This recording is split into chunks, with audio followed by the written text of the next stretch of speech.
Hello दोस्तों, स्वागत है आपका अपना यूट्यूब चैनल इम्पैक्ट सेंटर में। दोस्त, आज के हम इस वीडियो में क्लास 12 का एक्सरसाइज 3.1 करेंगे। इससे पहले हमने जितने भी मैट्रिक्स से संबंधित थ्योरी है और उनका प्रूफ मैंने आपको दिया है। तो अगर आपने उस वीडियो को नहीं देखा है तो पहले उसको देख लीजिएगा, क्योंकि अगर आपको वो सारी कॉन्सेप्ट क्लियर है तो एक्सरसाइज में दोस्त आपको बहुत ज़्यादा मज़ा आएगा। और अगर नहीं भी है तो कोई बात नहीं है, क्योंकि मैं फिर से यहाँ पर बताऊँगा। अगर है तो और अच्छा है, और नहीं है तो उससे भी अच्छा। क्यों? क्योंकि मैं अभी उसको दोबारा बताने वाला हूँ। तो आइए अब हम एक्सरसाइज 3.1 का दोस्त पहला क्वेश्चन का सॉल्यूशन देखते हैं। तो आपके सामने पहला जो क्वेश्चन है दोस्त, ये ऐसे है। एक नंबर में दिया गया है दोस्त, a = लिख दिया गया है 2, 5, 19 और -7 है। फिर 35 है दोस्त, -2 है, फिर 5/2 है, फिर 12 है, √3 है, 1 है, -5 है और 17 है।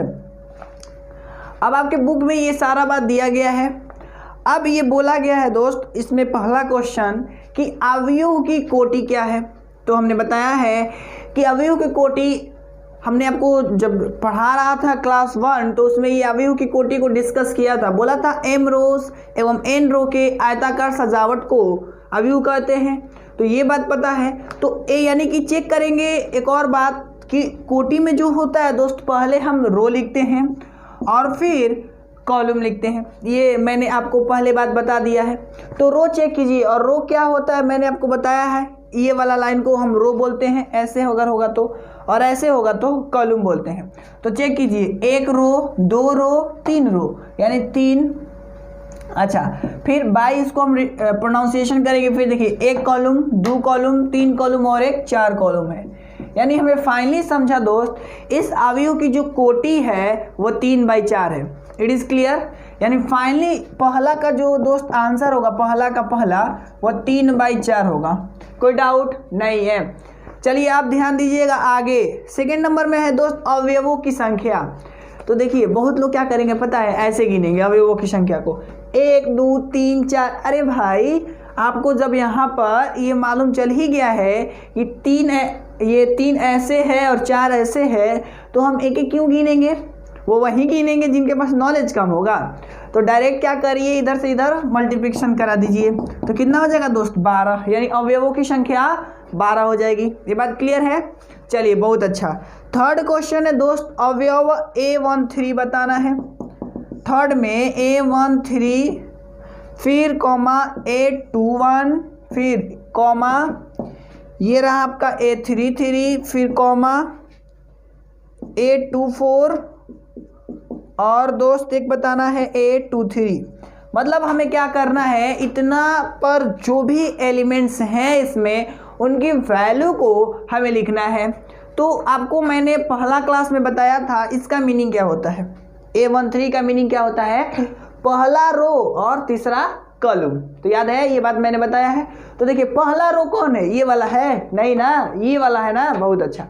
तो पहला रो ये है और तीसरा कॉलम है, क्योंकि आपको अभी मैंने एक बात बताया कि पहले रो और फिर कॉलम होता है।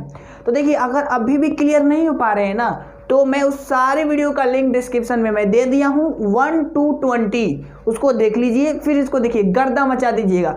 मतलब कहने का है, आप खुद से सॉल्यूशन करना स्टार्ट कर दीजिएगा। तो दोस्त, फाइनली कहने का मीनिंग है कि पहला रो और तीसरा कॉलम। तो ये पहला है, ये दूसरा है, ये तीसरा है। तो ऐसे में मिल क्या हो रहा है हमें? 19। तो ये रहा आपका फाइनल आंसर, a13 = 19। क्लियर है बात? अच्छा, इसी प्रकार a21 है। इसका मीनिंग क्या है? इसका मीनिंग है दूसरा रो और पहला कॉलम। ठीक है। तो देखिए, दूसरा रो ये है और पहला कॉलम ये है। तो यानी फाइनल उत्तर दोस्त आपका रहेगा 35। It is clear? Okay, next. यानी कि अब हम देखेंगे a33। इसका मीनिंग क्या है? सिंपल सी बात है, तीसरा रो और तीसरा कॉलम। तो देखिए, third row, this is okay and third column is दोस्त ये वाला है ना। और इसमें जो एलिमेंट्स है ये आपका फाइनल उत्तर रहा, यानी -5। क्लियर है बात? चलिए, उसके बाद a24। इसका मीनिंग क्या है दोस्त? अब आप बोलिए, मन में सोच लीजिए। हाँ, इसका मीनिंग है दो रो, दूसरा रो और चौथा कॉलम। तो दूसरा रो ये होगा, चौथा कॉलम पहला, दूसरा, तीसरा और चौथा, यानी ये रहा आपका फाइनल उत्तर यानी 12। It is clear? Okay. The last question is that दोस्त, क्या है 8 2 3? इसका मतलब क्या है कि दूसरा रो और तीसरा कॉलम। तो दूसरा रो किधर है, चेक कीजिए, ये वाला है, और तीसरा कॉलम यानी कि ये वाला है ना। देखिए पहला, दूसरा, तीसरा, यानी फाइनल जवाब रहा दोस्त 5/2। तो इस प्रकार से हमने देखा पहला का 1 2 3 जितने भी क्वेश्चन थे वो किए। अब इससे संबंधित आप दोस्त इसको कॉपी कर सकते हैं। देखिए मैं आपको क्लास में जैसे आप लोग पढ़ते थे उस तरह तो समय दे नहीं सकता, क्योंकि दूंगा तो वीडियो समझ ही रहे कितना ज़्यादा हो जाएगा, आपका भी टाइम वेस्ट, मेरा भी टाइम वेस्ट। अगर आपको कॉपी करना है तो वीडियो को पॉज कर लीजिए और दोस्त उसको उतार लीजिए, सिंपल सी बात है, क्या है ना। आप ध्यान दीजिएगा दोस्त, अब हम बात करने वाले हैं क्वेश्चन नंबर 2 के लिए। देखिए 2 नंबर में आप अगर क्वेश्चन पढ़िएगा ढंग से तो क्या बोला गया है। देखिए बहुत लोग क्या करते हैं, इसका डायरेक्ट आंसर लिख देते हैं। तो पहले इस क्वेश्चन का अगर मीनिंग समझ नहीं आया तो आंसर लिखने का कोई फ़ायदा है क्या, आप सोचिए, है नहीं है। तो पहले इस क्वेश्चन का मीनिंग समझा जाए फिर आंसर लिखा जाएगा, ठीक है। तो देखिए बोला गया है दोस्त, यदि किसी अवयव में 24 अवयव है, मान लीजिए इस तरीके का कोई एक अवयव है, ठीक है, इसमें 24 अवयव है। थोड़ी देर पहले जो पहला क्वेश्चन था उसमें 12 अवयव था ना, उसी प्रकार से अब जो अवयव है कोई उसमें 24 अवयव है। क्लियर है बात? अच्छा करा तो इसकी संभव कोटियाँ क्या है, जैसे समझिएगा दोस्त। अभी थोड़ी देर हमने पहले पढ़ा कि जब 12 अवयव था तो इसकी संभव कोटियाँ एक ही नहीं थी, लेकिन एक 3/4 उसमें शामिल था। तो इसी प्रकार से हमें बताना है कि अगर किसी अवयव ए में या फिर कोई अवयव है उसमें अगर 24 अवयव है तो उसकी संभव कोटियाँ क्या होगी। कहने का मीनिंग क्या है कि अब ध्यान दीजिएगा दोस्त, हम ऐसे भी तो कर सकते हैं कि मान लीजिए 24 अवयव ABCD होगा तो उन ABCD को तो हम ऐसे भी तो लिख सकते हैं। समझ रही बात, हम केवल A से लेकर यहाँ तक सिंपल उधर तक तो केवल 24 लिख सकते हैं कि नहीं लिख सकते हैं? ओके। या फिर हम और भी क्या कर सकते हैं कि ऊपर से लेकर के नीचे तक लिख सकते हैं, या फिर ABCD लिखेंगे फिर EFGH लिखेंगे, है ना। तो कहने का मतलब है कि एक कोटि संभव नहीं है, इसका अलग अलग कोटियाँ संभव है। तो अब सवाल यह है कि क्या हम बार बार लिख करके चेक करें? नहीं। तो इसके लिए एक छोटा सा ट्रिक बता रहा हूँ और इस ट्रिक को फॉलो कीजिए, आपसे कभी गलतियाँ होगा नहीं। वैसे मैंने लेक्चर नंबर 2 में इस बात को बताया है, पर फिर भी मैं बता रहा हूँ। तो ध्यान दीजिएगा दोस्त, कैसे अब हम इसको बनाएं। क्वेश्चन मुझे उम्मीद है आप समझ गए होंगे। अब रही बात इसके सॉल्यूशन की, तो कैसे करना है मैं बताता हूँ। तो लिखिएगा दोस्त 24 अवयव के लिए संभव कोटियाँ, 24 अवयव के लिए संभव कोटियाँ। तो ध्यान दीजिएगा, ऐसे मैं बोलूँ कि आपको एक काम करना है, वो ये कि 24 को आप क्या क्या लिख सकते हैं, गुना करके क्या क्या लिख सकते हैं। तो कहने का मीनिंग क्या है, ध्यान समझिएगा। हम 1 × 24 लिख सकते हैं क्या? इसका मीनिंग क्या है दोस्त? मीनिंग ये है कि एक रो होगा और 24 कॉलम होगा। अभी अभी बताया ना ये वाला बात। अच्छा, या फिर ऐसा भी हो सकता है कि 24 रो हो और एक कॉलम हो। संभव है कि नहीं है? ओके। या फिर क्या क्या और हो सकता है? तो 2 × 12 मतलब 2 रो और 12 कॉलम, तब पर भी 24 है। तो मतलब ऐसे ही लिखना है ताकि उनका गुणनफल कितना हो जाए, 24 हो जाए, क्योंकि अवयव कितना है, 24 है। इस कारण से ऐसे कुछ लिखना है।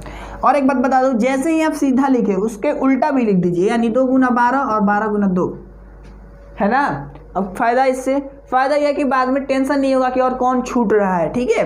तो देखिए इसमें क्या है, इसका मीनिंग है, इसका मीनिंग है कि 12 क्या बोलिए जोर से, रो और 2 कॉलम है। क्लियर है बात? अच्छा, उसके बाद दोस्त हम लिखें यहाँ पर अगर 6 × 4, कोई डाउट नहीं, तो 6 रो और 4 कॉलम। इसी बात को उलट दीजिए, 4 रो और 6 कॉलम यानी 4/6, या फिर 8/3 यानी 8 रो और 3 कॉलम, या इसी बात को उलट दीजिए 3 रो और 8 कॉलम। ओके, अच्छा और क्या क्या हो सकता है, आप खुद से थोड़ा सोचिए और कुछ हो सकता है क्या।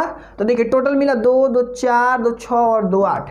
यानी इस प्रकार से हमने यह समझा दोस्त कि अगर किसी अवयव में 24 अवयव है तो उसकी इतनी सारी संभव कोटियां हो सकती हैं, इसके अलावे और कोई दूसरा नहीं हो सकता है। आप चेक करके देख लीजिएगा, आप गुना करके देख लीजिएगा ना, और कोई नहीं मिलेगा कि जो कि हम बता सके कि ये दोनों का गुणनफल 24 हो। यानी कि रो और कॉलम हम और अलग रूप में इसको नहीं लिख सकते, इतना ही लिख सकते हैं। तो कहेंगे अतः संभव कोटियां 2, 2 4, 2 6 और 2 8 है। ठीक है, आप ध्यान दीजिएगा। तो दोस्त इसी में और आगे है कि यदि 13 अवयव है तो संभव कोटियां क्या है, इसी में है दोस्त। तो इधर लिखेंगे 13 अवयव के लिए संभव कोटियां। तो दोस्त 13 अवयव के लिए संभव कोटियां क्या होगा, मैं आपको समझाऊं अगर, तो सिंपल सी बात है। इसमें क्या क्या हम बार बार करें कि ऐसा लिखना है कि उनका गुणनफल 13 हो। तो अगर आप सोचे, अगर आप दिमाग लगाइएगा तो आप पाइएगा 1 गुना 13 और 13/1 मतलब 1/13 और 13/1। इसके अलावे कोई और होगा क्या जिनका गुणनफल करने पर 13 आए? सोचिए, अगर है नहीं है तो इसका मीनिंग क्या है, एक रो होगा और 13 कॉलम होगा, या फिर उसी को उलटे अगर हम तो 13 रो और 1 कॉलम है। तो ये रहा आपका फाइनल आंसर। और ये एग्जाम में दोस्त 2 मार्क्स के आते हैं, तो समझ ही रहे हैं कितना इजी है। चलिए दोस्त अब क्वेश्चन नंबर 3 की ओर बढ़ते हैं। 3 में क्या है, ध्यान से समझिएगा। आप इसको कॉपी करते रहिए या फिर वीडियो को पॉज कर लीजिए और फिर इसको आराम से बना लीजिए, उतार लीजिए, जो भी करना है कर लीजिए। और अगर समझ में आ गया है तो खुद से बनाइए, क्योंकि खुद से काम किया गया बहुत अच्छा होता है। अगर खुद से मेहनत करिएगा ना तो बहुत ज़्यादा इंटरेस्टिंग होता है ना। तो देखिएगा अगला दोस्त जो है वो है कि किसी अवयव में 18 अवयव है। सिंपल सी बात है, इस तरीके का कोई एक अवयव है और इसमें 18 अवयव है, 18 एलिमेंट्स है। देन हमें फाइंड करना है इसकी जो जितनी भी पॉसिबल ऑर्डर्स है वो हमें क्या होगा, ये हमें बताना है। तो सिंपल सी बात, हम पुनः वही ट्रिक अपनाएंगे कि 18 को क्या क्या लिख सकते हैं। तो 1/18, 18/1, कोई डाउट नहीं, यानी 1 रो 18 कॉलम, 18 रो 1 कॉलम, है ना। बस यही काम करते जाना है। 2/9, 9/2, 3/6, 6/3 डायरेक्ट लिख रहे, कोई डाउट नहीं। मैं जानता हूँ कि आप हैं बहुत जीनियस। जो मैं लिखूंगा आप समझ जाइएगा कि इसलिए तो मैं यहाँ पर आया हूँ, यानी कि आपको बताने। चलिए ध्यान दीजिए दोस्त, ये रहा आपका 2, 2 4, 2 6। और सोचिए और क्या हो सकता है, सोचिए, माइंड लगाइए, कुछ हो सकता है क्या, आप सोचिए थोड़ा। चलिए यहाँ पर 2/9, चलिए इतना ही हो सकता है, और कोई है नहीं है। फिर आगे जब दोस्त पढ़िएगा तो इसमें लिखा है कि अगर 5 अवयव है तो संभव कोटियां, यानी 5 और इधर था 18, तो 5 है तो सिंपल 1/5, 5/1। इसके अलावा और कोई है क्या, नहीं है। अगर है तो कमेंट बॉक्स में कमेंट कीजिए, है ना। चलिए अब हम क्वेश्चन नंबर दोस्त आगे बढ़ते हैं, यानी क्वेश्चन नंबर अब हम 4 की ओर बढ़ते हैं।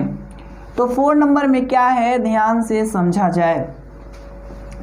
4 नंबर दोस्त बहुत इंटरेस्टिंग है और ये आपको समझना होगा। देखिएगा 4 नंबर में बोल रहा है दोस्त कि एक 2/2 अवयव एक, देखिएगा ध्यान से दोस्त, हम शॉर्ट फॉर्म में क्वेश्चन लिख रहे हैं। 2/2 अवयव की रचना करे, बोला है दोस्त 2/2 अवयव की रचना करे कब, जब यदि a = aij दिया है। अच्छा, फिर कह रहा है कि जिसके अवयव निम्नलिखित प्रकार से प्रदत्त है, और इसमें 4 का फर्स्ट क्या है कि aij = i + j का होल स्क्वायर बाई 2 है। तो ये रहा दोस्त आपका क्वेश्चन। अब हमें क्या करना है, इस क्वेश्चन को सॉल्यूशन करना है।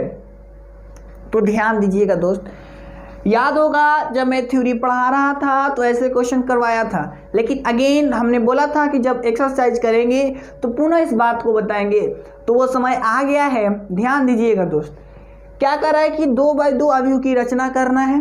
कब? जब a is equal to aij दिया गया और एक और शर्त दिया गया है कि जो aij है वो इक्वल है i प्लस जे बाई 2, है ना, और उसका होल स्क्वायर ऊपर दिखाई दे रहा है। अच्छा, सवाल है कि ऐसे क्वेश्चन करे कैसे। तो ध्यान दीजिएगा दोस्त, मैं आपको बताऊं अगर यहाँ तो एक काम करना होगा, मान लेना होगा, माना कि a इक्वल टू, ये तो इतना लिखना है। अच्छा, अब 2/2 का एक जनरल फॉर्म होता है जो कि मैंने आपको बताया है, बहुत सारा सिखाया है कि जनरल फॉर्म लिखे कैसे जाते हैं। ये बहुत सारी बात मैंने आपको सिखाया है लेक्चर नंबर 2 में और 3 में भी कि जनरल फॉर्म किससे लिखे, यानी 2/2 अवयव का जो जनरल रूप होता है वो a11, a12, a21, a22 होता है। You know very well. अगर नहीं जानते हो तो आप दोस्त यहाँ पर देख सकते हैं, ठीक है। इसका मतलब है पहला रो पहला कॉलम, पहला रो और दूसरा कॉलम। देखिए इसका फाइनली क्या मतलब है, 2 रो और 2 कॉलम। तो देखिए 2 रो और 2 कॉलम मतलब अंत होना चाहिए जो क्वेश्चन गिवन है। समझ आ रही है बात। अगर मान लीजिए 2/3 दिया होता तो हम कहीं यहाँ पर अंत करते तो हमारा गलत हो जाता। हमें जो भी क्वेश्चन में दिया होगा वहीं पर अंत करना होगा और इस प्रकार से व्यापक रूप हमें लिखना होगा। तो आप समझ पा रहे हैं कैसे व्यापक रूप लिखना है, और नहीं समझ पा रहे हैं तो लिंक डिस्क्रिप्शन में है, उसको देखिए, उसमें और अच्छा से विस्तार में बताया हूँ, क्योंकि यहाँ पर उतना तो बता सकता नहीं है। अब ध्यान दीजिएगा दोस्त, अब हमें क्या करना है, ये i है और ये j है, शुरू वाला i और बाद वाला j है। क्लियर है बात? अच्छा, ये क्लियर है तो अब क्या करना है ध्यान से समझिएगा। तो लिखिए दोस्त, अब ध्यान दीजिएगा, इधर ना मुझे दोस्त हमें वैल्यू बताना है, यानी a11 पर कौन सा वैल्यू होगा ये हमें बताना है। कैसे बताएंगे? तो इसके लिए यहाँ पर शर्त दिया गया है, तो लिखेंगे a11। इसका मतलब क्या है दोस्त कि i, ये i है ना, शुरू वाला i होता है, i यानी 1 है और j भी कितना है, 1 है। तो यहाँ पर हम रखेंगे i का वैल्यू कितना, 1, और प्लस है तो प्लस j का भी वैल्यू 1, क्योंकि समझ आ रहा है ना बात। यहाँ पर i भी 1 है और j भी 1 है, इस कारण से हम ऐसे लिख रहे हैं। It is clear? ओके। और इसका होल स्क्वायर है और डिवाइडेड बाय 2। समझ आ रही है बात? अच्छा, एक में एक जोड़िएगा तो 2 और 2 का स्क्वायर कीजिएगा तो 4 और बाय 2। तो ये दोस्त कटाइएगा तो ये रहा आपका 2। अब देखिएगा इंटरेस्टिंग कितना। इसी प्रकार अब हम a12 निकालेंगे, इसमें i 1 है और j 2 है, यानी i के जगह पर कितना रखेंगे, 1, और j के जगह पर कितना रखेंगे, 2, यानी 1 प्लस 2। अब इसका होल स्क्वायर बाई 2। तो देखिएगा दोस्त, 2 में 1 जोड़िएगा तो 3 और 3 का स्क्वायर कीजिएगा तो 9 और बाई 2। क्लियर है बात? अच्छा, चलिए अब आगे। अब हमें निकालना है a21। देखिए अब आप सोच रहे कैसे निकाल रहे हैं, तो यहाँ से निकाल रहे हैं a11, उसके बाद a12। अब हमें क्या निकालना है, a21। तो अब क्या हम देख रहे हैं कि जो i है वो 2 है, तो i के जगह पर अब हम कितना रखेंगे दोस्त, 2 रखेंगे, फिर प्लस है ना, फिर j का वैल्यू 1 है तो इधर रखेंगे 1। अब इसका क्या करना है, स्क्वायर, और बाई कितना लिखना है दोस्त, 2 लिखना है। सिंपल।